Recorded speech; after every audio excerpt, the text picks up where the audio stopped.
ముఖ్యంగా భారత ప్రభుత్వ ప్రధానమంత్రి నరేంద్ర మోడీ మరియు మన రాష్ట్ర ముఖ్యమంత్రి నారా చంద్రబాబు నాయుడు గారి ఆదేశాలను పాటిస్తూ మన పాఠశాలలో ఇంత అద్భుతంగా యోగా వేడుకను నిర్వహించడం అనేది హర్షించదగ్గ విషయం. ఈ కార్యక్రమానికి ముఖ్య అతిథిగా విచ్చేసినటువంటి శరత్ కుమార్ రెడ్డి సార్ గారికి, ఇంతటి అద్భుతమైనటువంటి అవకాశాన్ని పిల్లలకి కల్పించినటువంటి మన పాఠశాల రథసారథి గౌరవనీయులు జయసింహారెడ్డి సార్ గారికి ముఖ్యంగా ప్రత్యేక కృతజ్ఞత అభివందనాలు తెలుపుకుంటూ ఉన్నాను సార్.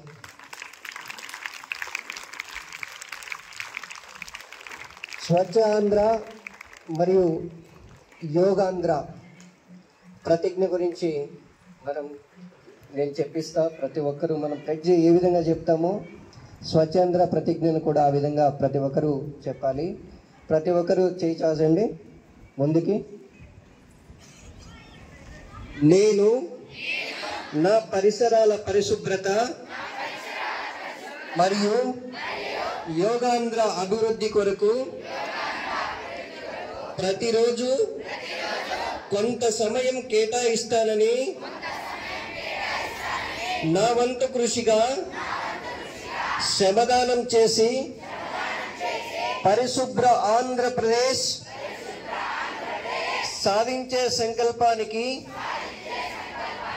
కట్టుబడి ఉంటానని ఈరోజు నేను వేసిన ఈ ముందడుగు ఆంధ్రప్రదేశ్ రాష్ట్రాన్ని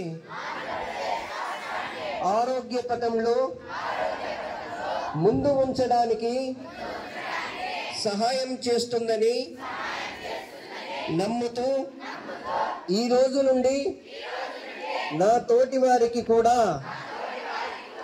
యోగా యొక్క ప్రాముఖ్యతను మరియు స్వచ్ఛత ఆవశ్యకత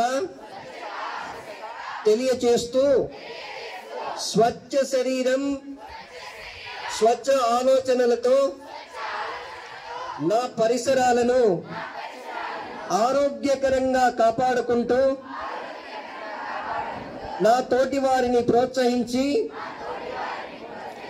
అవగాహన కల్పించే దిశగా ప్రయత్నిస్తానని మన ఆంధ్రప్రదేశ్ను స్వచ్ఛాంధ్రప్రదేశ్గా తీర్చిదిద్దేటట్లు నా వంతు కృషి చేస్తానని ప్రమాణం చేస్తున్నాను. స్వచ్ఛ ఆంధ్రప్రదేశ్, స్వచ్ఛ భారత్, భారత్ మాతా కీ.